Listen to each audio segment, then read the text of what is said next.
cohabitation en termes de lu ñëw ñu bloqué ko pour faire face. Non, est-ce qu'il s'agit véritablement de ça? Parce que am na fu ñu sukkandiku bu dee bàyyi nañ ci xel bu baax mooy am na yenn loi yoo xam ne c'était des lois yoo xam ne waroon na mën a jariñ askan bi wala waroon na mën a gën a toggaat defaraat valeurs yi lu ci demee ni criminalisation de l'homosexualité, mais les députés l'ont rejeté. Mais nee nañ bu ñu ñëwee cohabitation c'est vrai loi boo xam ne exécutif bi daf ko proposer mu nekk loo xam ne njariñu askan wi la, il y a pas de contestation, il y a pas de débat, il y a pas de réflexion, on vote.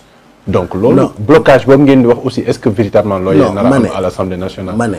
Sénégalais yi est-ce que manipulation aussi pour jéem a travailler manipuler wuñu kenn Sénégalais yi ñuy seetaan yëpp gis nañu quand même une certaine opposition, en l'occurrence la coalition Yewwi Askan Wi jël position clairement et fermement ni ñoom seen cohabitation mooy fexe ba tey baare nguur gi. C'est ça waxuñu ay waxu projet non mais si loolu la ñu wone parce que loolu taxoon ñoom ñuy théoriser un peu la cohabitation à tout bout de champ. D'ailleurs bokk na ci sax seen thème de campagne la cohabitation, la nécessité d'aller vers une cohabitation dans une démocratie. C'est moom laa la wax ne la cohabitation dans une démocratie, c'est une chose qui est normale. Mais maintenant tout dépend de la façon dont on utilise cette cohabitation. te dinaa la ci jox ay exemple. Aujourd'hui en France, la France est en train de vivre sa cohabitation sans problème. Mais dans le passé, on a vu une république comme la République du Niger boo xam ne ni vivre na la cohabitation lan la ko jural. C'est une cohabitation qui a abouti à un coup d'État. Est-ce que démocratie nigérienne non mais moom moo tax ma ne ces avancées-là oui mais moom moo tax ma ne non moo tax man Sénégal non damay wax ci posture bi. Il est évident qu'aujourd'hui au Sénégal même si on était dans le cadre de la cohabitation am na foo xam ne ni également duñ fa egg parce que notre constitution bi nga xam ne tey moo jox ay pouvoir président de la République jox ko Assemblée nationale mais dafa am ay pouvoir fort yu mu jox également président de la République en cas de blocage. Le contourner ça ce mais est-ce qu'il y a lieu donc de poser le débat? Non mais loolu dañ koy laaj ñi ko poser parce que ñi ko posé nous avant même 2019 avant même 2022 même lors des élections législatives de 2017 dañ doon sàkku majorité parce que ñun ñoo yore nguur te soo yoree nguur da ngay bëgg a am une majorité pour que yow sa vision bi nga xam ne moom nga ñëwee te tey ñu ne suñu vision dañ ko décliner autour du plan Sénégal émergent mu joxe ay résultats ñu mun ko doxal parce que en réalité ceux qui aspirent à diriger ce pays mais bu ñu ko waxee bu ñu ko waxul ci seen fort intérieur bu ñu sañoon tey nguur gi du def benn résultat parce que loolu la ñuy utiliser ci askan wi pour wane ne ñi kat def ñu dara jël programme boo xam ne jàpp nañ ne moo gën PSE bi. Oui mais loolu suñ ko amoon kon peuple bi dana ko nangu en 2019 c'est parce que amuñu programme alternatif boo xam ne ni tey mën na ñëw nekk au-dessus du PSE. Maintenant pour contrecarrer les effets positifs du PSE mais loolu tax ñoom ñu théoriser ne nañu wuti une majorité au niveau de l'Assemblée nationale imposer la cohabitation non pas comme yow ni nga ko waxee ak ni ñu koy concevoir dans une démocratie normale muy mu nekk un contre-pouvoir boo xamee ne que ni c'est dans le bon sens mais ñoom dañ koy def contre-pouvoir dans le mauvais sens mooy tout ce qui vient de l'exécutif il faut mettre de côté c'est ça en réalité c'est ça la réalité est-ce que véritablement non c'est la réalité c'est la réalité d'accord certainement peut-être c'est la vision de Benno Bokk Yaakaar non mais c'est la triste réalité loolu moo nekkoon ci seen xel xëj na nag yàlla nanguwul seen xalaat nanguwul seen bëgg-bëgg mais en réalité tout ce bruit là qui a été fait autour de la cohabitation di ko théoriser sénégalais yu bari ci la ñu xam sax luy cohabitation ñenn ñi sax dañ tiit c'est une première dans l'histoire du Sénégal. Mais dans une démocratie quand on utilise le concept de cohabitation warul tiital nit ñi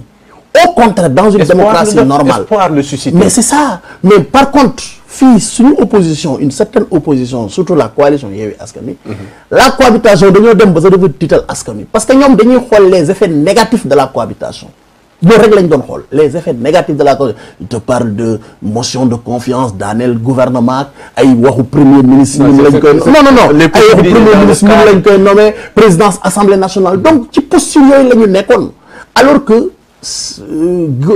cohabitation suñ koy wax dans une démocratie c'est un peu pour équilibrer les pouvoirs au niveau de l'Assemblée nationale oui mais boo équilibrer un peu pouvoir yi au niveau de l'Assemblée nationale il est évident que la conséquence c'est qu'on va relever le débat mais malheureusement notre opposition c'était pas cette conception originelle de la cohabitation telle que définie dans une démocratie normale comme on le vit en France, mais c'est peut-être une autre conception, peut-être boo xamee ne que ni la finalité c'est peut-être d'avoir une situation de chaos comme au Niger bi ñu amee cohabitation, parce qu'au Niger on a fini par avoir un coup d'état boo xam ne ni dafa déstabiliser le régime. Loolu yàlla nañ ci yàlla suñu borom musal. C'est envisageable au Sénégal? Non, mais ce n'est même pas possible. Parce que la je dis est très solide. D'abord, on est majoritaire. Oui. Les élections législatives, deuxièmement, on a des mécanismes aujourd'hui qui permettent au président de la République, en cas de blocage, de gouverner par ordonnance. Donc, président de la République, parce que nous sommes dans le cadre d'un régime présidentiel quand même fort. Président de la République, quand même, également, il faut nous savoir. L'Assemblée peut voter une motion de confiance. Vous faites qu'il y a une majorité. Le président de la République peut même dissoudre l'Assemblée nationale, mais le président de la République peut même gouverner par ordonnance. Donc au Sénégal, on a des mécanismes qui permettent de protéger un peu la République d'une certaine instabilité. Malheureusement, nous avons mais demain, un peu opposition qui élection. À tout prix, il faut avoir une majorité pour essayer de bloquer le fonctionnement des institutions. Alors que la majorité, si en face d'une majorité présidentielle pour au pouvoir, il faut avoir une majorité complémentaire pour diluer un peu. Mais nous si nous avons cohabitation dans les grandes démocraties, dans les démocraties sérieuses, dans les vraies démocraties, cohabitation qui sens mais pas cohabitation dans le sens de vraiment bloquer l'action du gouvernement. Il y a encore la majorité. Actuellement, Ousmane Sonko, un des leaders de la conférence des leaders de Yewwi Askan Wi, n'est pas opposition bi moo amee majorité bi, mais que cette majorité là état bi moo ko foqati, régime Macky Sall moo ko foqati. Un commentaire ci loolu. Mais xam nga man franchement, il faut également dans ce pays qu'on soit sérieux et qu'on apprenne à être sérieux. Surtout quand on aspire à diriger un pays comme le Sénégal. Am na wax yoo xam ne nii man mënu ma ko nangu ci gémmiñu ku ne moom dafa jàpp ne moo war a jiite ëllëg réew mi. Mais bu leen leeree ne sur les résultats wala peut-être sur le terrain moom laa lay wax nii d'abord. Oui. ba fi may wax yoon nii waxuñu la en termes de fraude lan la waxuñu la ko. bourrage d'urne nee nañ. Mais bourrage d'urne vraiment quand on est sérieux. Sénégal en 2022 ku sérieux dëgg. war nga xam ne waratuñu wax sax bourrage des urnes. Le Sénégal a dépassé ce stade depuis Mathusalem.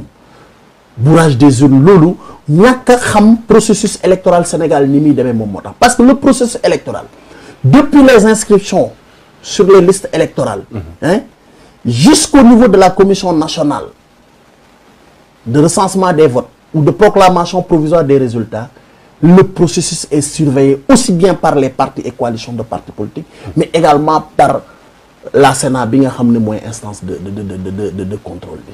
Donc je pense que boo amee loolu waroo mën a taxaw tey vraiment di wax ay waxu bourrage des urnes ñaareel bi même à supposer que loolu am na mais dégg nañ fi sa même Ousmane Sonko bi ngay wax ñu noon ñoom dañuy def recours man personnellement dama jàpp ne parce qu'ils n'ont pas confiance au Conseil constitutionnel. Mais c'est faux parce que c'est faux pour xam nga lu tax c'est faux ce qu'ils disent. Oui. Parce que quand on a rejeté la liste de Dakar ils ont fait un recours auprès du Conseil constitutionnel dans ce même processus et c'est ce même Conseil constitutionnel qui était là avec les mêmes hommes.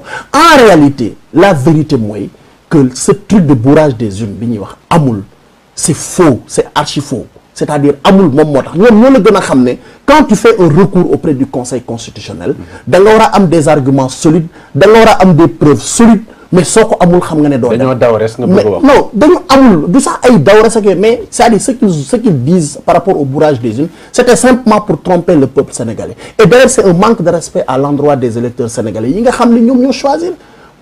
C'est un manque de respect de dire qu'il y a un bourrage des urnes. Mais pourquoi on dit qu'il y a des bourrages des urnes au nord et au centre à Dakar, on ne le dit pas? Ah non. Et ailleurs, on ne le dit pas. Non, pas de discrimination, parce qu'il faut constater, ils disent. Mais comment? Comment nan lañ mën a defee bourrage des urnes? Mais finalement, on a vu aussi que Benno Bokk Yaakaar dafa jël avec tous les responsables APR de Matam, de Podor, ay ñoom Farba, etc.